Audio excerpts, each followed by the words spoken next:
Every day, the world moves on as it always has. Cities wake up, work begins, and life feels familiar. But beneath that sense of normality, something is shifting. The climate is changing, and the systems we rely on, energy, food, water, cities, finance, are under pressure in ways we're only beginning to understand. These changes don't live in reports or projections, they are already shaping people, livelihoods, and communities. We created the Climate Leadership Podcast so these challenges don't remain abstract or distant, but are explored through the people working inside these systems, making real decisions with real consequences, often without clear answers. This is not a space for fear, blame, or perfection. It's a space for honest conversations about what leadership looks like in a changing world. If you're listening, you're already part of that leadership. Let's begin the conversation.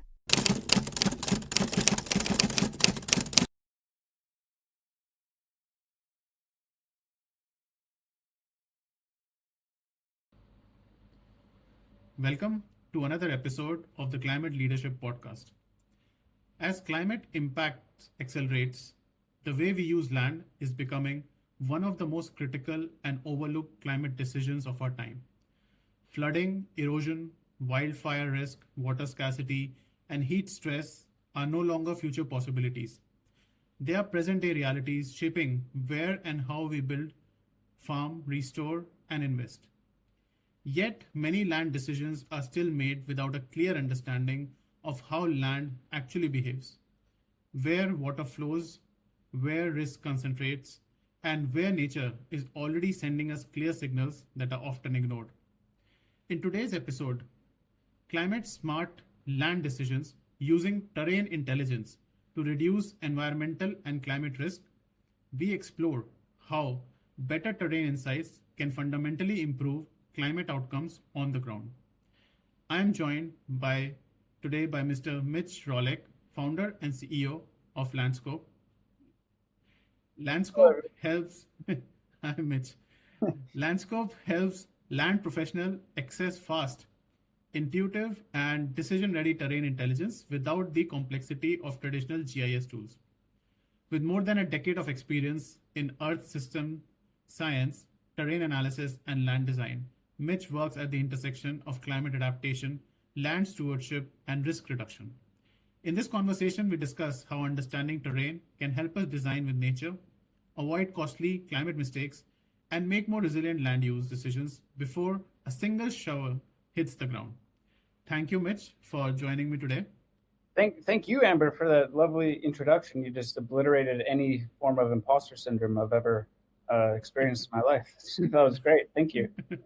Okay, so as we start, can you share a bit about yourself, like your journey from before until now? Yeah, absolutely. I guess I'll go broad strokes first. So my background is in Earth system science and meteorology. That was more my conventional education. Did my BSc in Earth system science at the University of Victoria in British Columbia in Canada. And then after that, I ended up cleaning toilets at the Lake Louise campground in Banff National Park. A beautiful place to be cleaning toilets, but not exactly what I had in mind. I was really passionate about food, health, sustainability, but even back then was questioning that sustainability in and of itself is hard. We need to do better than just being sustainable. We need to actually do much better.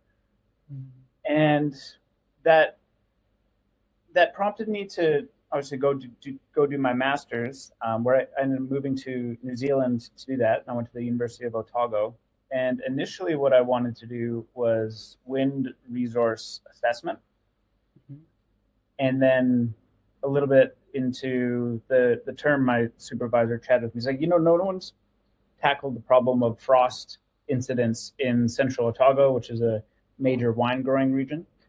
And long story short, I ended up doing my master's in or developing a proof of concept AI algorithm to predict frost in complex terrain. Okay. And so I had a really good understanding of gridded data sets and whatnot in the atmosphere. I started teaching myself Python and automating some of these workflows and visualizations and whatnot. And then I moved up to Wellington to be with my girlfriend, Maddie, and then COVID hit.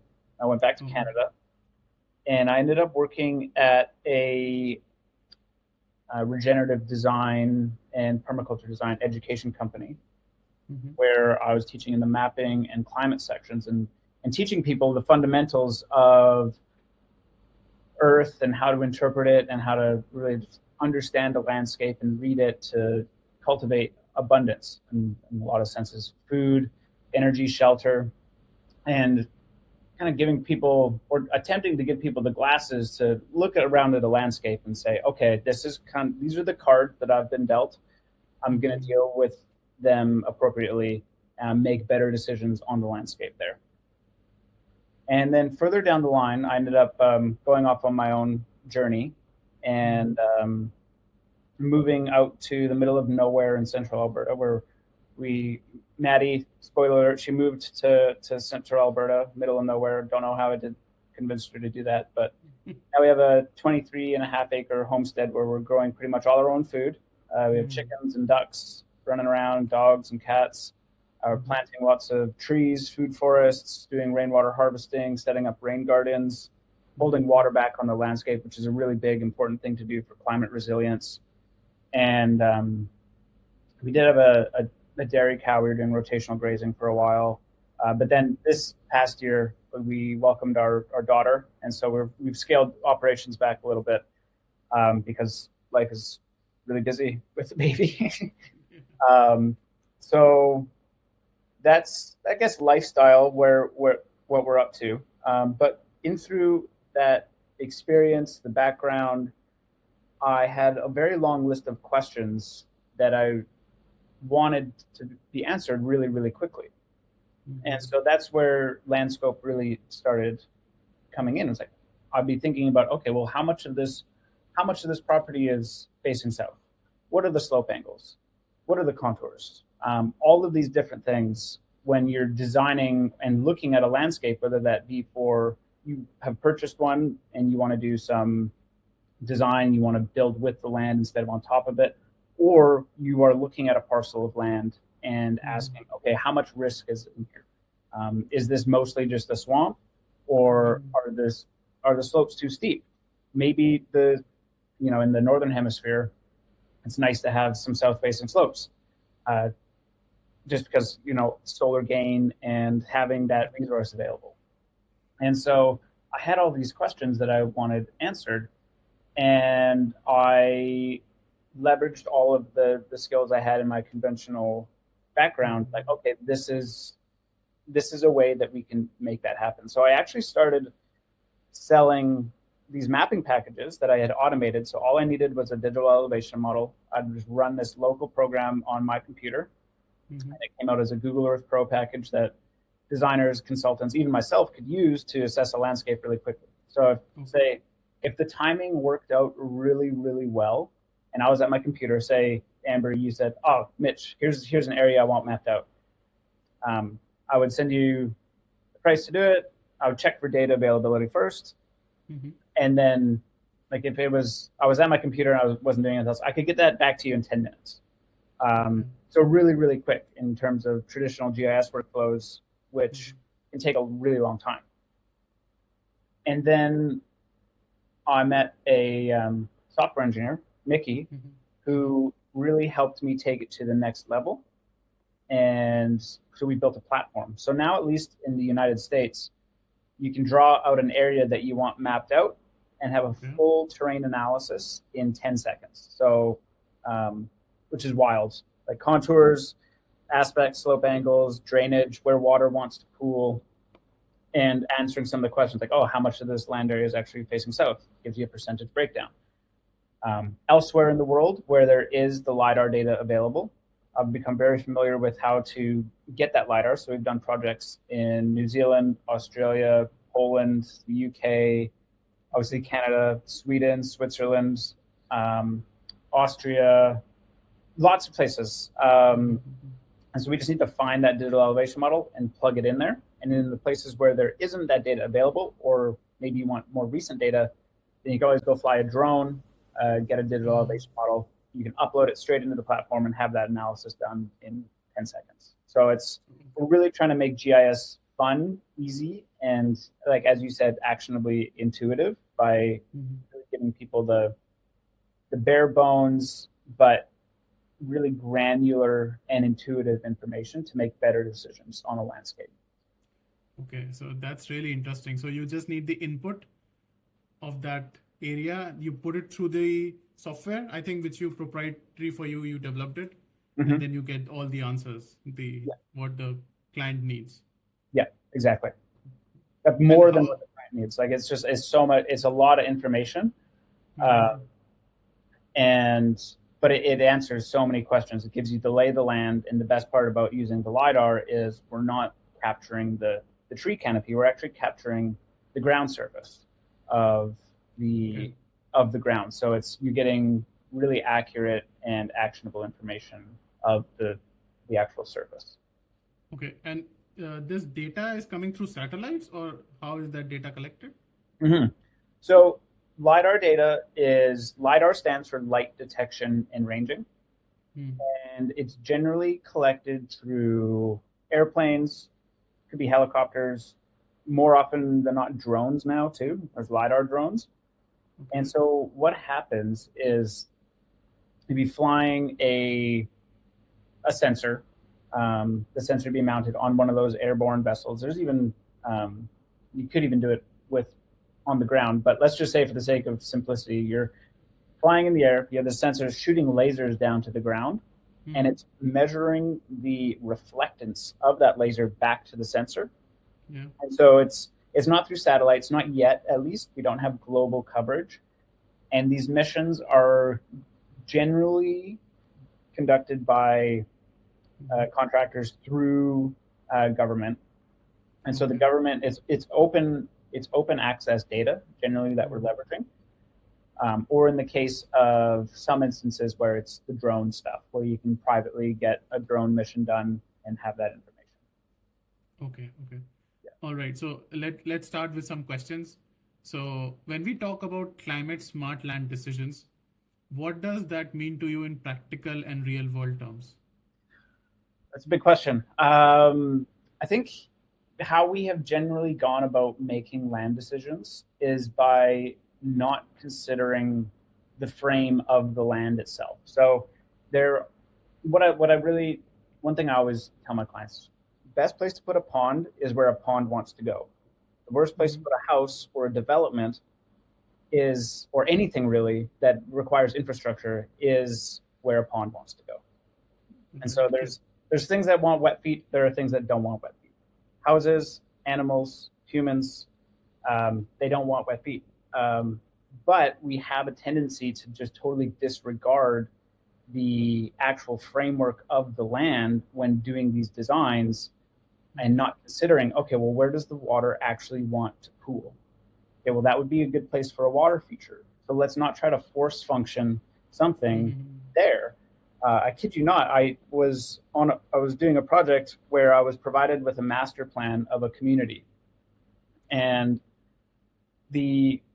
I did the georeferencing of the LandScope layers with the design they had provided, and their community center was exactly where there was a pond wanted to be. It's like, this is a community center for frogs. This is not a community center for humans. That is, I'd say, not very climate smart design in the sense that it's a type 1 error. In the sense that that's an area you can't really come back from all that easily. And say there is a big precipitation event, we're no stranger to that. This is happening more frequently and more extremely. Yes. So that's flood risk right there. So that's damage to the building itself, the materials. So that needs to be replaced. And then the insurance, everything involved with that poor site decision is affected by that. Right. So that's just one aspect of it. Smart land decision, right? Yeah. So Mitch, I was just thinking before this, like in the past, how were these decisions taken, which you are using technology now to do that? I'm not 100% sure that this type of consideration was really made in a lot of instances. It was just like, all right, we have this plan. We're going to force our revision on the landscape. We have the material. We can do this. We can just bulldoze everything. And then basically the risk is passed on to the purchasers of that house in that development, where there's not really consideration for their comfort, their livelihood, and the consequences of these climate extremes at that localized area. So basically passing off the risk. Where it's like that, I don't think that developers or designers should really be doing that. I feel like very irresponsible and isn't a good look. And so to be able to make these decisions better up front to save cost in the long run, make better design decisions so you're not getting sued later, and making it climate smart so that it actually works with the landscape is going to be so important as these extremes get more extreme. Okay, understood. So basically, in the past, maybe they might build a community which is on a high earthquake zone, and then if someday the earthquake comes and everything wrecks apart, so yeah, then it's insurance.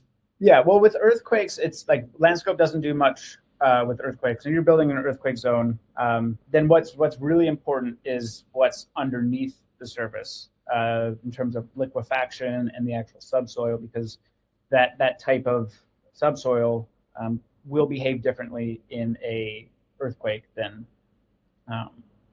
just regularly. So especially sands, like if they get shaky, they basically turn into water. So there goes your house. So yeah, note for anyone watching: if you are in an earthquake zone, make sure to get some geology maps and don't buy areas that are over top of sand, which LandScope won't help with, but it will help with the drainage and the aspects and slope angles and whatnot, which all help with. Okay. So, Mitch, from your experience in Earth system science, what are the most common land use mistakes you see repeated across projects? Water, a lot of water, and aspect. So which way the houses are actually facing. I'm big on microclimates. Microclimates are one of the biggest determining factors for human comfort. And so we are powered by the sun in a lot of different ways. The Greeks and the Romans, and even I recently learned that perhaps even Mongolians, like in their nomad cultures, they'd be like, yep, where are those south-facing slopes? We have to go find them. And even if you consider London during the plague, it was like in the slums where there wasn't much, very unsanitary conditions. There was also an incredible lack of sunlight. And we do know that sunlight is very important for vitamin D production, which is very important for your immunity. And then it's basically free energy. It's just coming down from the sky.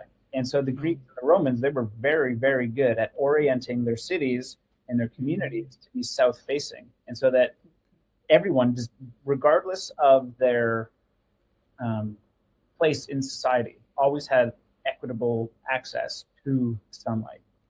And the communities were all designed around that. So we now have this patchwork of houses blocking each other's access to solar and whatnot. So if we're going to be having a society where we're growing food, we have solar panels. We're leveraging the free energy that is cast upon us from the sky, very readily available. Then we need to be designing for that. And right now, with these newer developments, or at least in the 80s, 90s, early 2000s, that wasn't really all that considered. Everything was just kind of, okay, here's how we get the most amount of houses in one place. Okay. So, Mitch, like the clients you work with, are these housing developments or are these factories, or what kind of clients do you usually work with? There's a couple different clients that I work with. So there's the people who use LandScope. So these are regenerative designers, they're homesteaders. They are, we're getting into architects and whatnot for pre-design feasibility studies. Some engineers, they're using it because it's just all the information they need a million times faster. And then the clients that I work with personally, they are developers who want to be developing more resilient and regenerative villages. Okay. And that are actually, so I'm working with landscape architects on their teams to be saying, okay, these are the considerations you need to be making with regard to microclimates, with regards to drainage, with regards to all these other things. So taking their designs and just doing an audit on those and making sure that it's it's defensible, essentially. Right. Okay. So how can terrain intelligence support climate resilience in flood-prone or drought-prone or fire-prone regions? Yeah, that's a great question. So the idea here is that kind of what I was touching on before is we're just willy-nilly slapping these developments down and say, all right, we're done. Let's make our money. Let's get out of here.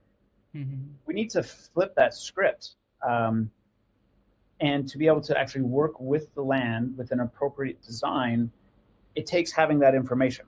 And so with regards to, let's say, in flood resilience, appropriately siting a development or a house is really, really important because you need to weave that infrastructure into the natural fabric of the environment, right?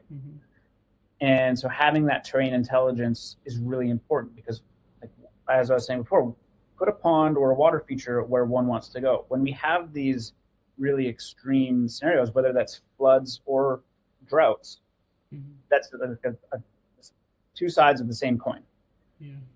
So what we can do is during the flood events, use these water features and actually hold water back on the landscape. That's a big, I'm a huge proponent for holding water back on the landscape. And there's oodles of research to support this. It's the most important resource we have as a species, as life on Earth. Everything needs water.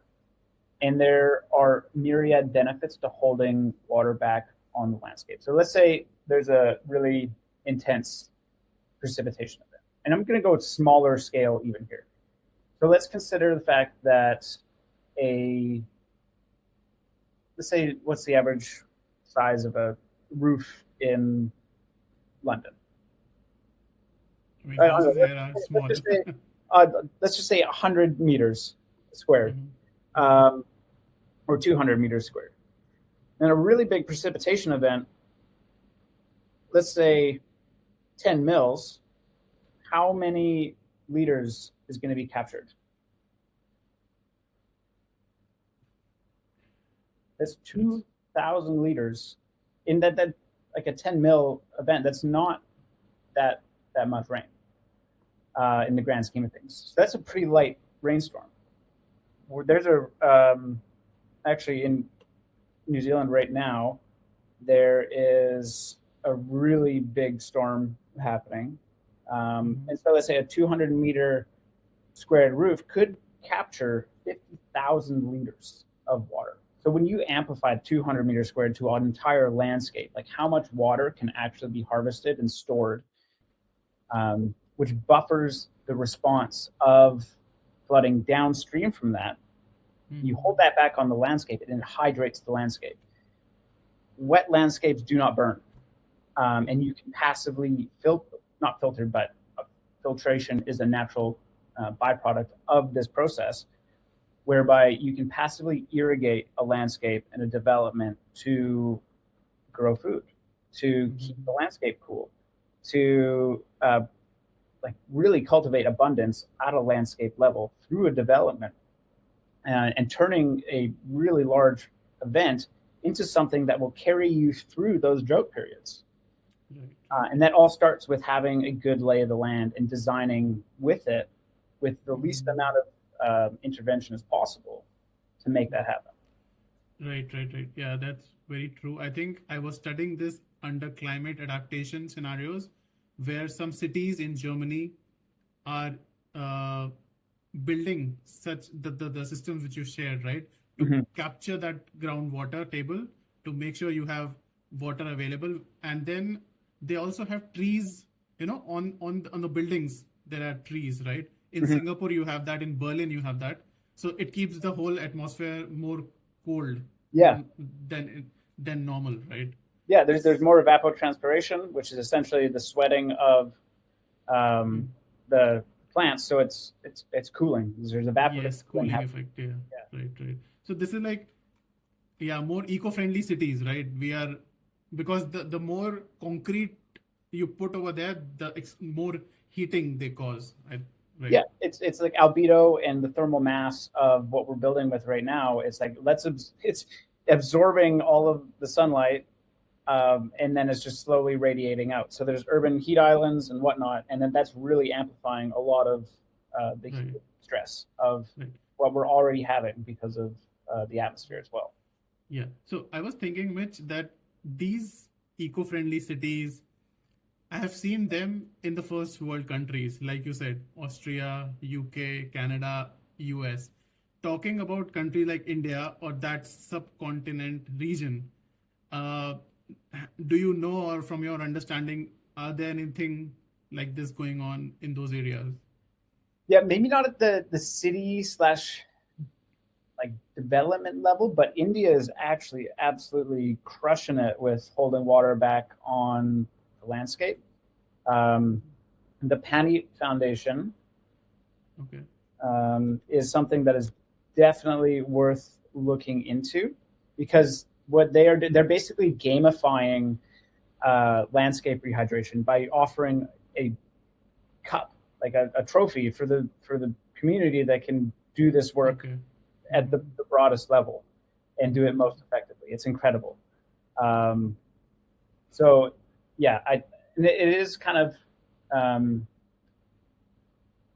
it is really important, and it's really hard because there's demand for these buildings for the infrastructure, and so when you implement design into it first, it takes longer, right? Hmm. We're taking more time now to make less mistakes later, and that's really it's difficult because there's such a high demand for housing and development, right? So Right. um, it's tricky. Yeah, It's yeah, I'm not going to say yeah, it's simple. It's not. It's yeah. hard. Um, but it True, is true, true. the idea of just removing those type 1 errors so that we are safer and more resilient in the long run. Yes. We are more conscious even before building, so that in the long run they are proving to be better for our environment, right? Yeah, exactly. So, okay, finally, looking ahead, how can terrain intelligence contribute to more regenerative and climate resilient land use at scale in the future? Yeah, I think it's a it's it's a really good way to understand what it is that you're actually dealing with. I mean, in a resilient and regenerative fashion, you need to understand that landscape before doing what. And it's a process of observation. And there's a couple ways to have observations done, so you know. I'm going to say no because you can't fully understand a place. We're heading into very strange times where everything's going to get more extreme. Um, but having this broad scale terrain intelligence and even climate intelligence to understand, okay, well, where are the winds coming from? Where are those gusts coming from? How can we turn those problems into solutions? And that really just starts with, okay, well, how I like to say this to some of my clients is what we do is you play a game of cards. You got to know what cards you have in your hand, right? And so LandScope helps you understand what cards you actually have in your hand so that you can play them better. So you can play them in a way that actually makes sense with that landscape, with that context. So you're not making type 1 decision errors and design errors that are going to cost thousands, if not millions, down the line. Right. Mitch, I was also thinking, like, we run climate models in which we have temperature, wind, precipitation as certain factors. So does your model or automation software, can it also combine these factors? Not yet, but it's very much on the roadmap. Okay. Yeah, I was just thinking. Yeah. Okay. Oh yeah. It's that's what we want to build. We want to build the engine for people who want to work with the land and not on top of it, by giving them the appropriate information to make those decisions in a way that is fast, reliable, and intuitive. Okay, perfect. So thank you, Mitch, for sharing such a grounded and practical perspective on climate leadership. One of the key takeaways from today's conversation is that effective climate action often begins long before construction or investment decisions are made. It begins by understanding the land itself. Moving forward, to our listeners, thank you for tuning in to the Climate Leadership Podcast. If you found this episode valuable, please follow, share, and join us for the next conversation as we continue exploring the ideas, tools, and leadership shaping a more climate resilient future. Until next time, take care and have a nice day. Bye bye. Thank you, everyone. Have fun, stay safe, and we'll see you in the future. Thank you, Mitch.